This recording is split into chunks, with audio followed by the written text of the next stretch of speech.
I'm relaxed just hearing about it. yeah. Hey, there is nothing better than a night at the ballpark, and you've got 7 opportunities to see your Indianapolis Indians at Victory Field this week. That starts tonight against the Columbus Clippers. Shane Ryder and Rowdy are here. And Shane, when fans come out this week, they're going to see something incredibly special, including these new digs that they're going to be wearing.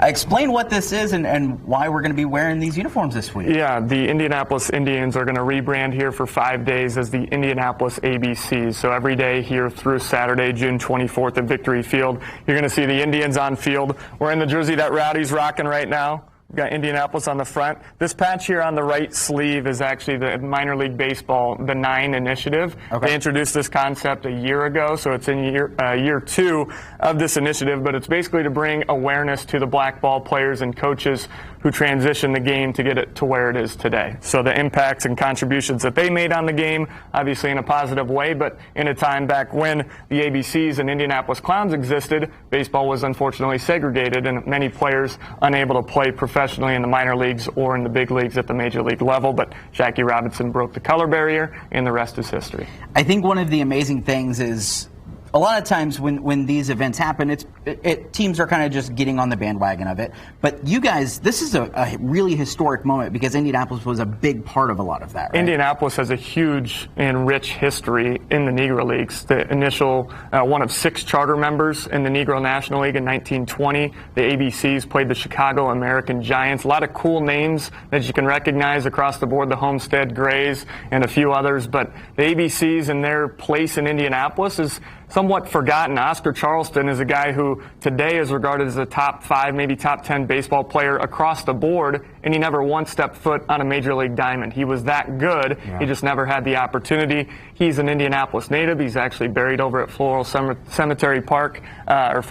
Park Cemetery, excuse me, but he played for the ABCs, and then the other Negro Leagues team I mentioned, the Indianapolis Clowns, he became a manager of them.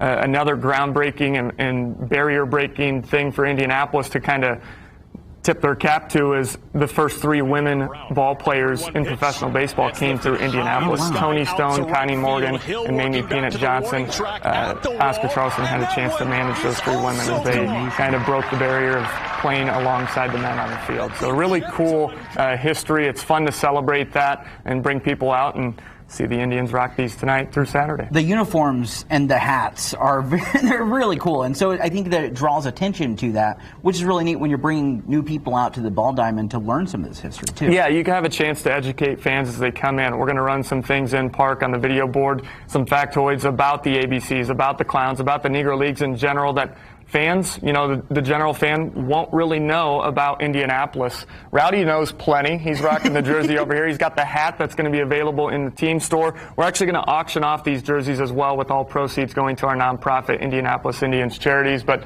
again, a chance to educate fans coming in and have a great night at the ballpark. It's a big week because there are a lot of games this week. So you've got one tonight. Tonight, right? At 7:05. And it's dollar night, which menu. is always Rowdy's favorite. Yeah, dollar menu is always good. You can get like 15 hot dogs for $15. It's a good deal. And then you guys have a day game.